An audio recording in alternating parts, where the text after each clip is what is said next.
कर्मचारी भविष्य निधि संगठन ईपीएफओ के केंद्रीय न्यासी बोर्ड की चालू वित्त वर्ष की पहली बैठक 23 नवंबर को होगी, जिसमें केंद्रीय पेंशन भुगतान प्रणाली को मंजूरी दी जाएगी।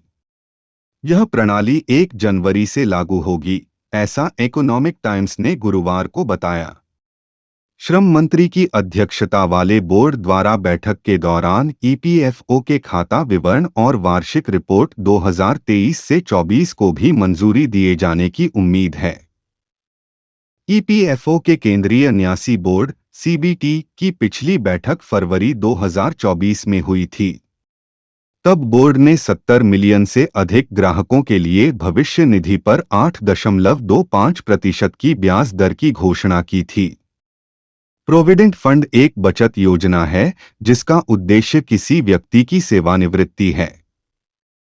वेतनभोगी व्यक्तियों के लिए अनिवार्य, इसमें कर्मचारी और नियोक्ता दोनों की ओर से निधि में नियमित योगदान शामिल है। कुछ अन्य योग्यताएं हैं जहां ईपीएफओ निधियों की आंशिक निकासी की अनुमति देता है।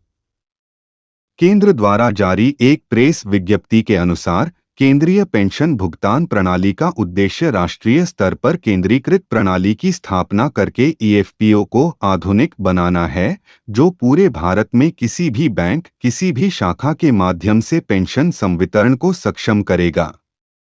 केंद्र को उम्मीद है कि सिस्टम के इस प्रौद्योगिकी आधारित सुधार से ईपीएफओ के लगभग 8 मिलियन ईपीएस पेंशन भोगियों को लाभ होगा।